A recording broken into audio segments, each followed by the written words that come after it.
mikroorganisme yang teman-teman pelajari saat ini, seperti bakteri, virus, parasit, itu salah satu mikroorganisme. Terus bagaimana sih pengambilannya dan jenisnya apa sampelnya? Pastinya teman-teman juga sudah praktikum proses pengambilan sampel, jenis sampelnya apa aja untuk pemeriksaan kultur atau mikrobiologi yang lainnya. Nah, teknik identifikasi pastinya teman-teman sudah diajari oleh ahli-ahli mikrobiologi yang ada di Unimus. Tekniknya bagaimana, teknik menanam, identifikasi, terus ada teknis pengambilan sampel tadi sudah diajarkan. Nah, ini semua tidak lepas untuk kita mencari yang kompeten, ahli-ahli yang kompeten di bidangnya. Jadi teman-teman sudah melalui pendidikan, harapannya ilmu yang disampaikan dari dosen-dosen dapat diserap dan menjadi ahli kompeten di bidangnya, khususnya misalkan di bidang mikrobiologi. Nah, nanti akan kompeten di bidang itu, mikrobiologi. Nah, ada menggunakan sarana dan prasarana yang memadai, artinya kalau sarana dan prasaranya memadai, pastinya hasilnya akan lebih berkualitas. Tapi kalau sarana dan prasaranya tidak memadai, hasilnya ya pastinya kualitasnya akan lebih turun. Seperti itu. Nah, ini jenis-jenis sampel untuk pemeriksaan mikrobiologi dan media transport. Nah, ini kalau di kami ada darah, jenis sampel yang kita kerjakan itu ada darah. Mungkin di kampus juga diajarin kultur darah. Ada cairan otak juga, ada cairan pleura, ada sputum, ada urin, ada feses, ada sekret. Sekret di sini ada mata, tenggorok, vagina, ada pus atau nanah, dan jaringan, dan yang terakhir tulang. Kita juga teman-teman mungkin kalau praktikum bentuk sampelnya sudah bentuk isolat ya Bu ya. Jadi asalnya dari mana itu yang mungkin nanti teman-teman bisa pelajari lagi. Misalkan dari darah bagaimana treatmentnya, dari otak seperti apa, dari sputum seperti apa, itu ada treatmentnya sendiri atau preparasinya sendiri. Kalau media yang ada di lapangan atau di dunia kerja itu hanya ada baptek. Baptek di sini media transport biasanya digunakan untuk sampel-sampel cairan tubuh yang volumenya kecil seperti darah. Volume di sini volume bakterinya. Jadi bakterinya kecil, jadi dibutuhkan media transport seperti baptek. Itu untuk biasanya kebiasaan untuk darah, cairan otak, cairan pleura. Nah, itu kita masukkan ke dalam baptek. Karena apa? Karena dari sampel-sampel tersebut jumlah volume bakterinya itu kecil, diharapkan dimasukkan di baptek itu karena di situ ada media penyuburnya, diharapkan bisa lebih tumbuh banyak di situ. Ada media amis biasa. Di sini biasanya digunakan untuk sekret sama pus. Kalau untuk sputum, urin, jaringan, tulang itu biasanya pakai menggunakan botol steril. Ada BHI, BHI biasanya hanya untuk transport aja sebagai BHI cair tapi di sini.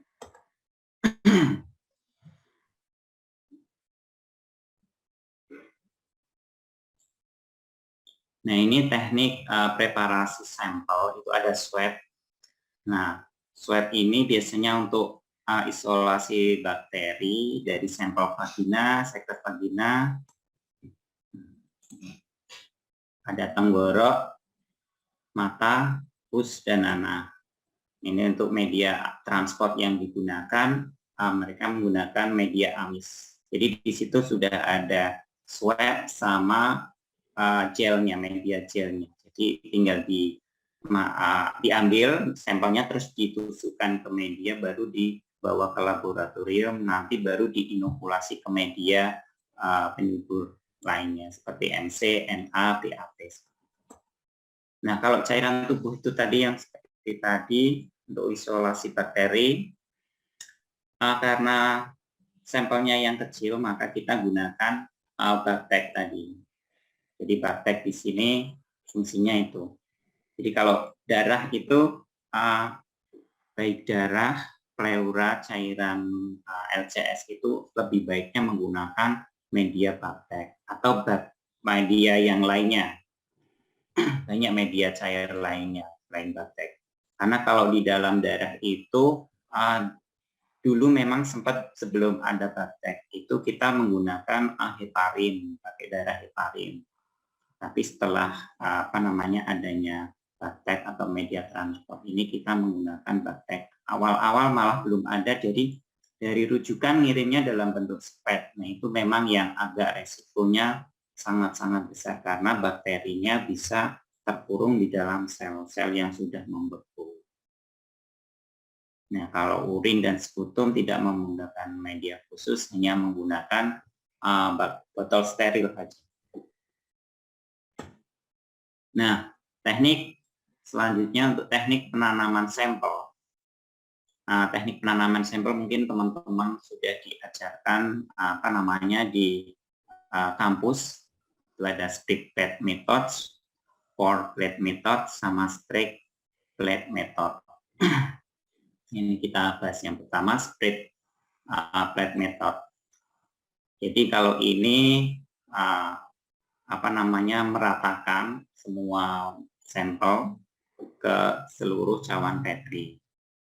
Jadi nanti kita inkubasi seperti biasa, suhu 37 selama 24 jam. Nanti kita lihat pertumbuhan dari si koloni tersebut ada atau tidak. Nah, media yang digunakan biasanya ada tersam atau nutrien agar. Mungkin akan berbeda, mungkin di kampus akan lebih banyak variasi media yang digunakan.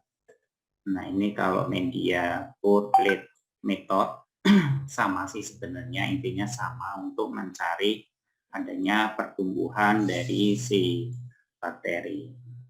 Isinya untuk menghitung media yang digunakan di kami ada nutrien agar atau dengan PCA.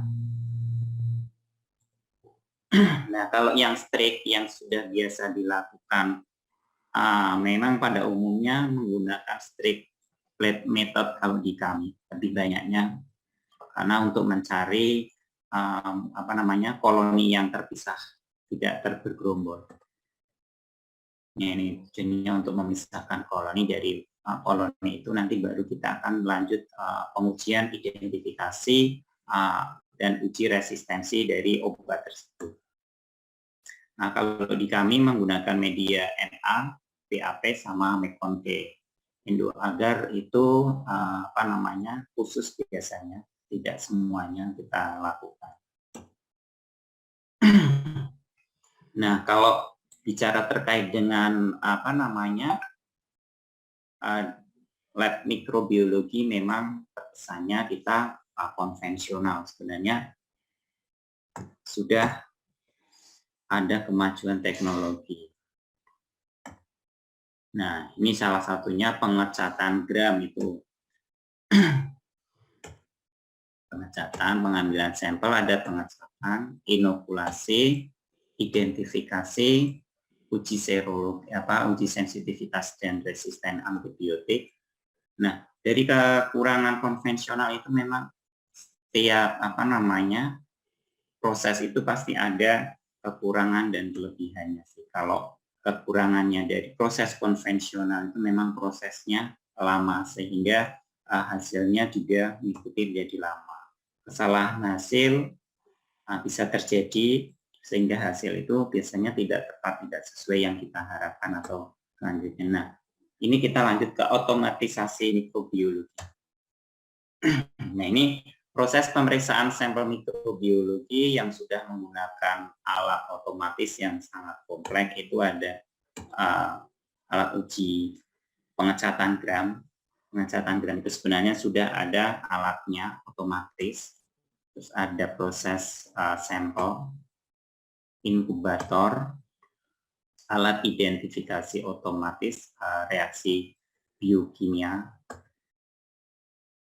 alat identifikasi antibiotik secara otomatis juga ada, dan full microbiology laboratory system itu yang tertinggi menurut saya, karena mulai dari proses sampel diinokulasi sampai keluar identifikasi sampai keluar antibiotik sudah full otomatis di dalam instrumen tersebut. Tinggal kita masukkan jenis sampelnya apa, nanti di dalam situ akan diproses mulai dari penanamannya, dia akan melakukan sendiri, terus melakukan identifikasi, pemilihan koloninya pun sudah di setting dari alatnya tersebut.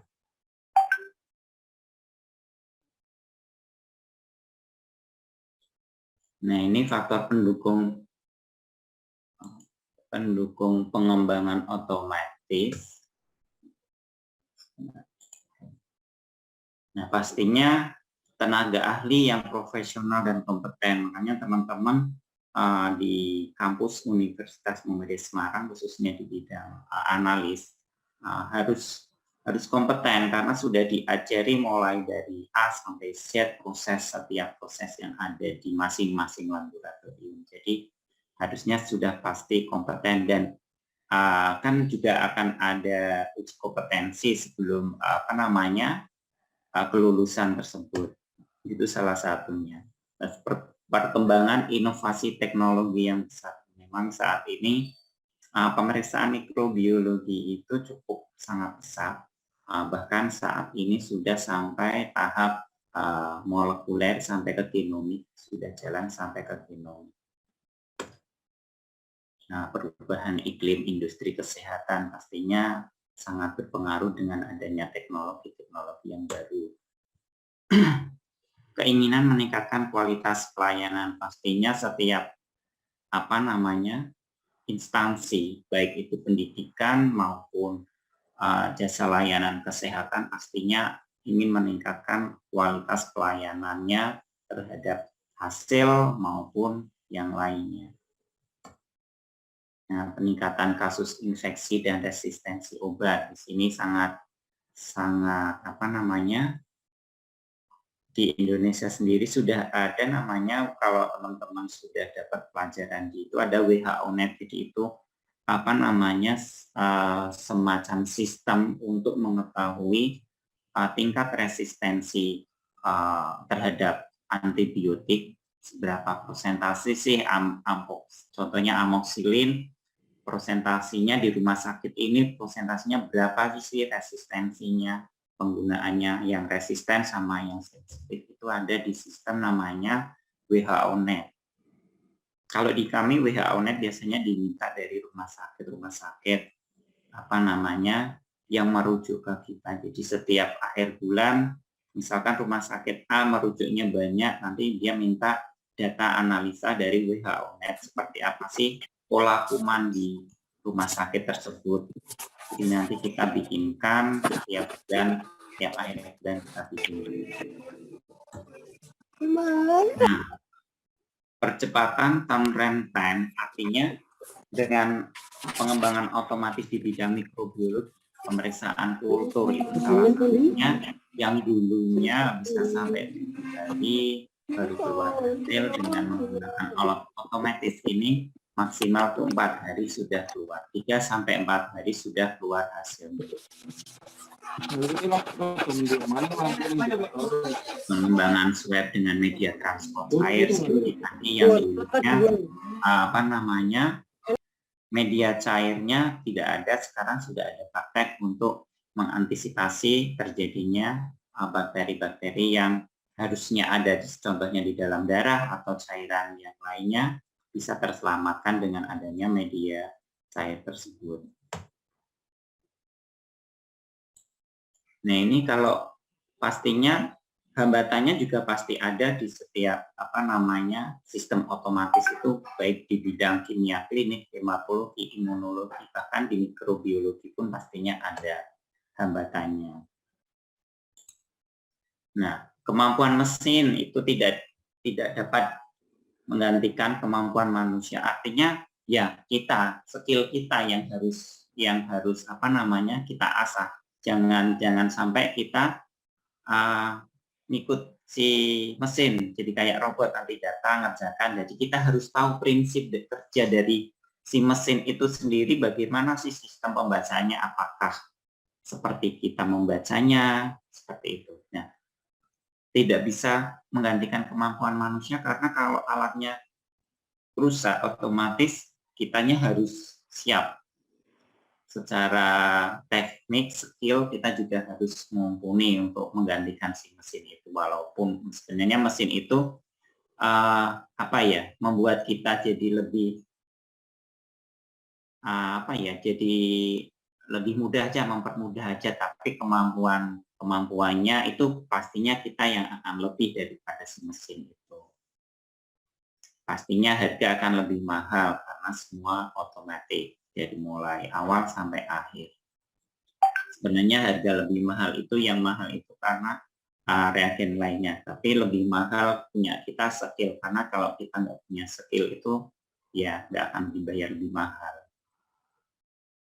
Nah, desain ruang laboratorium yang kecil sehingga sulit dilengkapi alat otomatis. Biasanya kalau alat otomatis yang full otomatis itu memang besar. Tapi kalau hanya alat otomatis salah satu aja sih masih cukup kalau tidak di ruangan yang tidak terlalu besar.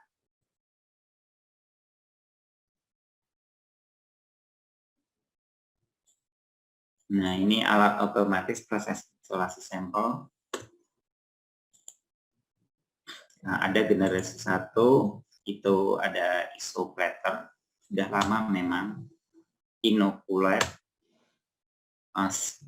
simo otomatis, itu yang sampel diletakkan di tab, nanti dia akan di strike sendiri otomatis. Nah, strikingnya menggunakan wet lock dengan sistem polanya spiral. Nah, terus ada generasi kedua, mungkin lebih tinggi lagi kualitasnya, ada Inoculate LGH system. Terus ada generasi ketiga, Innova Processor, Inocula Full Automatic, Resi Isola Plate Stacker, ada Walkaway Specimen Processor, ada Nesti Multipack PCR BioFire.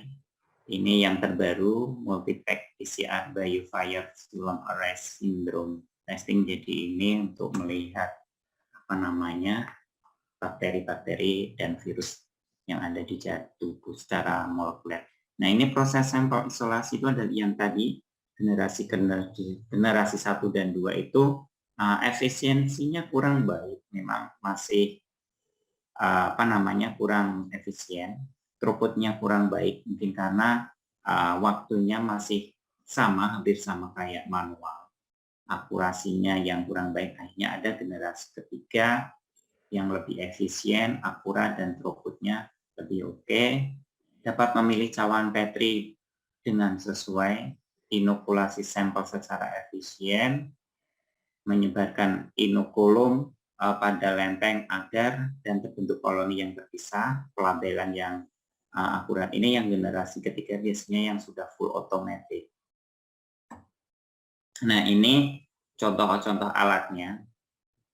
Ada Inolab yang tadi, Inokule, PV Isole, ini semua udah full automatic. Nah, ini yang proses sampel otomatis. Jadi yang atas itu menggunakan alat, kalau yang bawah itu masih kita manualnya. Artinya kita harus tetap melatih skill-skill kita terkait dengan proses isolasi. Memang tidak sekali dua kali langsung bisa bagus, tapi dengan belajar akan lebih nantinya akan familiar dengan cara men-strike, cara menginokulasi sampel. Nah, ini ada alat pengecatan gram.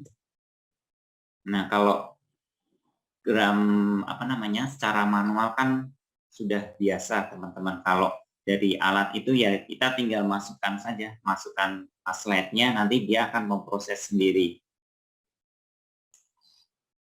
Ini ada pencelupan slide ke wadah secara otomatis, jadi itu cukup bagus, rawan kontaminasi. Petugas memang masih terpapar bahan kimianya. Nah, ini penyemprotan cat ke slide dalam sistem tertutup. Jadi di dalam alat menggunakan reagen minimal 10%, pengecatannya manual. Sistem tertutup sehingga petugas terlindungi dari bahan yang toksik. Kualitas slide mungkin kontaminasinya berkurang. Waktu lebih cepat untuk slide yang banyak karena di situ bisa masuk beberapa slide dimasukkan secara otomatis. Nah, ini alatnya. Ada polysetter sama microbiology perfect colorgram. Nah, kalau inkubatornya, mungkin kalau inkubator teman-teman sudah biasa di kampus banyak inkubator, ada yang otomatis mungkin sudah ready ya Bu Sinto ya. Ada kultur aerobik, anaerobik, dan bakteria khusus. Bakteri memproduksi CO2 larut dalam air membentuk ion H+, pH akan menurun. Nah, di situ ada sensor blue alkalin. Jadi di inkubatornya itu ada sistemnya, jadi medianya juga khusus. Waktu deteksi pertumbuhannya akan lebih cepat. Nah, periode total inkubasi lebih cepat sampai dikatakan negatif. Biasanya 2-3 hari sih memang standarnya. Nah, ini untuk alat inkubatornya. Jadi ada inkubator konvensional yang teman-teman ada inkubator bak alat itu yang tadi untuk media seperti baktek, tinggal dimasukkan di dalam alat itu, dia nanti akan proses sendiri. Kalau memang itu nanti dia positif, dari alat akan memberikan sinyal-sinyal khusus nanti di ID. Jadi kita masukkan ID-nya dulu. Nanti misalkan si A, B, C, D masuk semua. Nanti kalau ada yang positif dari A, B, C, D itu akan muncul sinyal positif atau negatif seperti itu. Kalau positif ya akan muncul sinyal positif. Nah, baru kita lakukan inokulasi lebih lanjut. Itu hanya untuk inkubatornya. Nah, kalau untuk identifikasi antibiotik itu tentunya untuk meningkatkan produktivitas suatu laboratorium. Nah, maintenance memang cukup mudah kalau dengan alat mikrobiologi yang untuk identifikasi atau antibiotik itu. Tes menu cukup lengkap sampai 96% tes rutin. Artinya ada banyak bakteri di situ. Hasil tes akurat, hasil tervalidasi, nanti di situ kalau hasil tervalidasi akan muncul prosentase dari probabilitasnya dari si bakteri tersebut. Nah, salah satu alat mikrobiologi untuk identifikasi plus antibiotik ini ada namanya VITEK.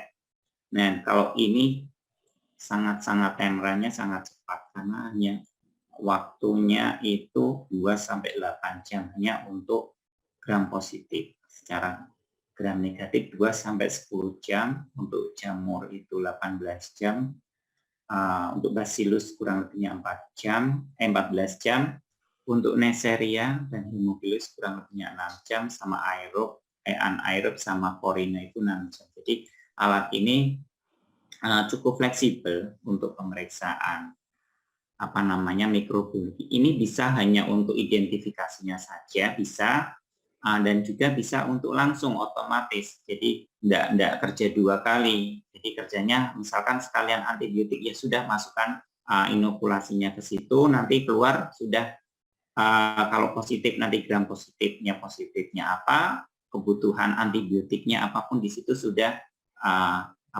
keluar semua.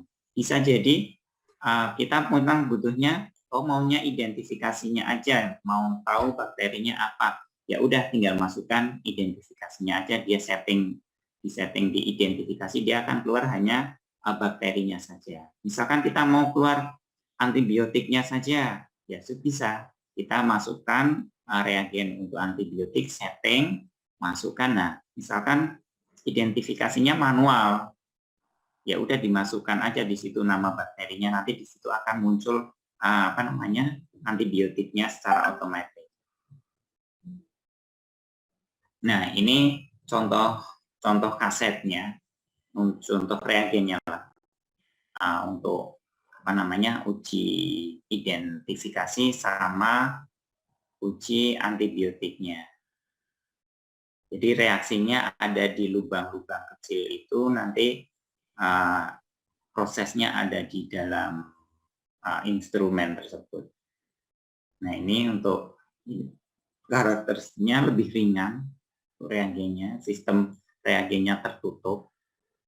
Transfernya itu cuma masukkan sampelnya di dalam alat juga, menggunakan sistem barcode. Nah, tidak perlu label yang eksternalnya tidak perlu.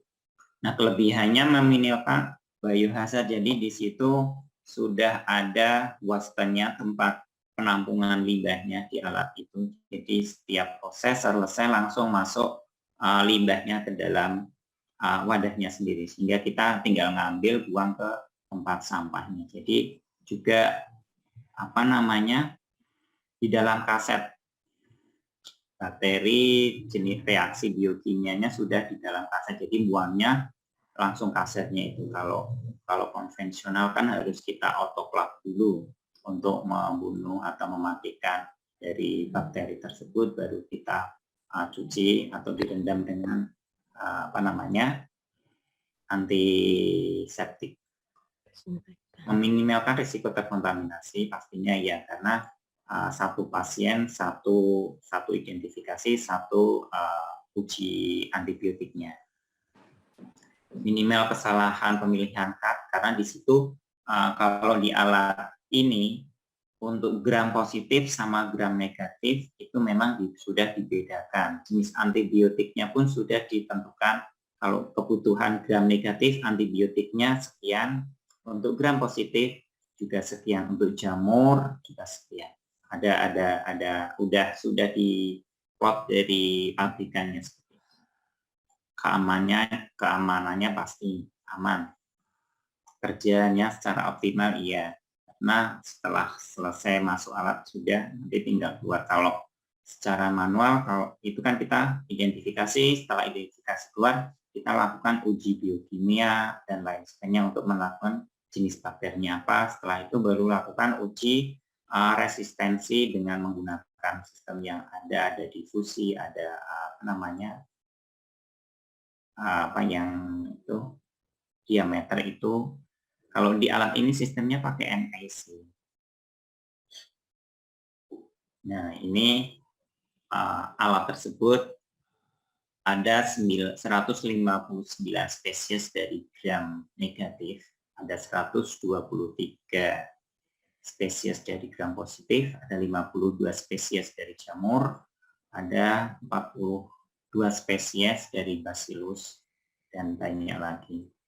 Teman-teman pastinya pelajaran di mikrobiologi khususnya sudah mempelajari ini semuanya. Nah, ini prosesnya di alat, jadi cukup simpel. Kita siapkan aja tabung sama NaCl 3 mili, diambil koloninya yang tersangka koloninya yang akan kita lakukan identifikasi. Tapi sebelumnya kita cek dulu ini jenis bakterinya apa, gram positif atau gram negatif, karena untuk menentukan kaset sama antibiotiknya. Jadi kalau tidak boleh tertukar, kalau misalnya gram positif kita menggunakan kaset gram negatif pastinya tidak akan terdeteksi. Jadi harus dicat gram, sudah ketahuan nih gram positif atau gram negatif, baru lakukan uji ini. diambil koloninya, dihomogenkan, terus nanti diuji kekeruhannya diuji. Setelah itu, nah, masukkan ke dalam kaset ini, nanti akan otomatis akan menghisap sendiri. Jadi tinggal masukkan situ, tabungnya sama kasetnya ditata, dimasukkan, terus nanti tinggal masukkan alat, nanti otomatis cairan itu akan tersedot sendiri ke dalam kaset tersebut dan akan melakukan reaksi biokimia di dalam kaset tersebut. Nah, ini proses kolorimetrinya. 2 optik, 3 panjang gelombang. Kita pakai panjang gelombang dari 430 sampai 568 dan 660. Nah, ini contoh hasilnya. Ini contoh hasilnya untuk jamur. Di sini ada Candida albicans. Probability-nya 93%. Ini confidence-nya very good. Artinya sudah sesuai dengan yang ada di CLSA. Nah, antibiotiknya apa aja? Nanti ada di bawahnya seperti itu.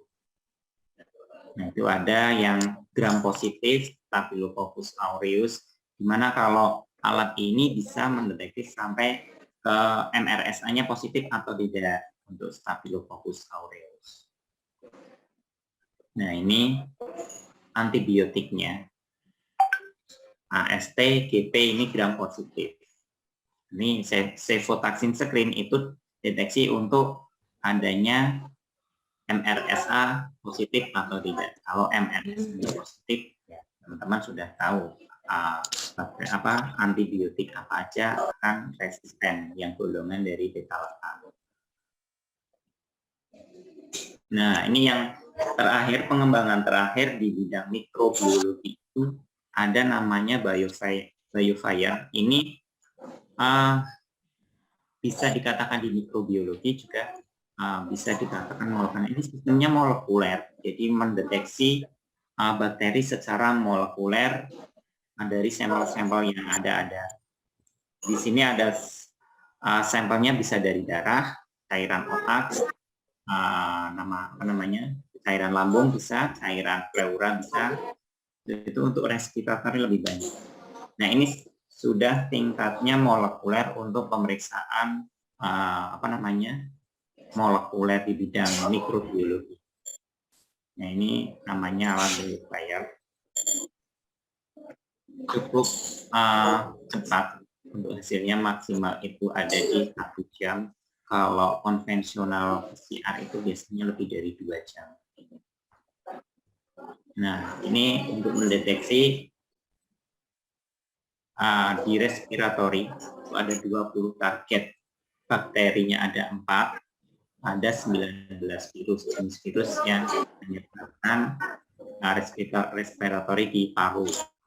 Ada yang terkait dengan sepsis untuk kultur darah itu kurang lebih ada 26 bakteri yang menyebabkan sepsis, ada 7 jamur, ada 10 lainnya dari gen-gen lainnya.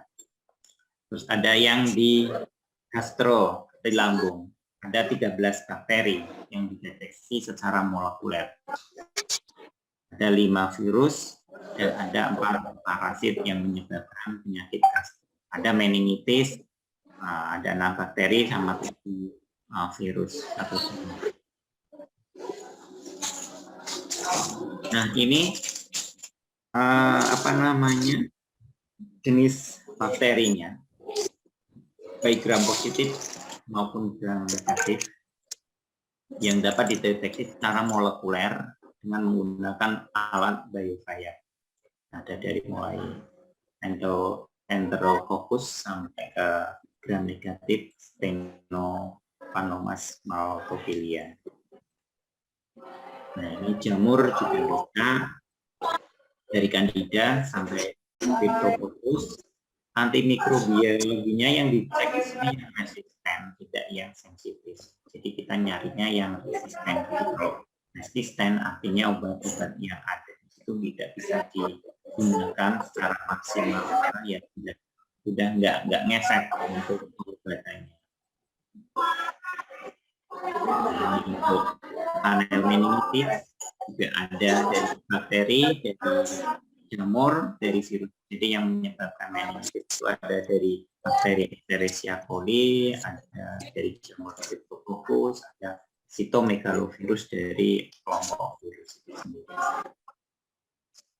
Jadi kalau meningitis biasanya standarnya kita pakai cairan. Nah, ini untuk respiratory ada virus sama bakteri yang dideteksi secara molekuler dengan menggunakan biovirus. Ada adenovirus, ada bakterinya cukup banyak. Nah, ini untuk pneumonia. Pneumonia sendiri itu ada yang bakteri, virus. Nah, antibiotiknya kita biasanya pakainya yang anti-antibiotik ESBL sama MRS juga. Jadi yang resisten, kita carinya yang resisten, enggak yang sensitif. Karena kalau kita carinya yang sensitif mungkin masih banyak. Kita carinya dari itu. Nah, ini untuk gastronya ada bakteri juga, parasit sama virus. Jadi ada 3 jenis mikroorganisme yang dideteksi. Nah, ini contoh hasilnya, nanti hasilnya akan muncul seperti ini. Kalau dia terdeteksi ya akan terdeteksi, kalau tidak terdeteksi ya berarti negatif, tidak ada virus atau bakteri atau jamur yang ada di dalam sampel tersebut. Nah, ini contoh-contoh hasilnya.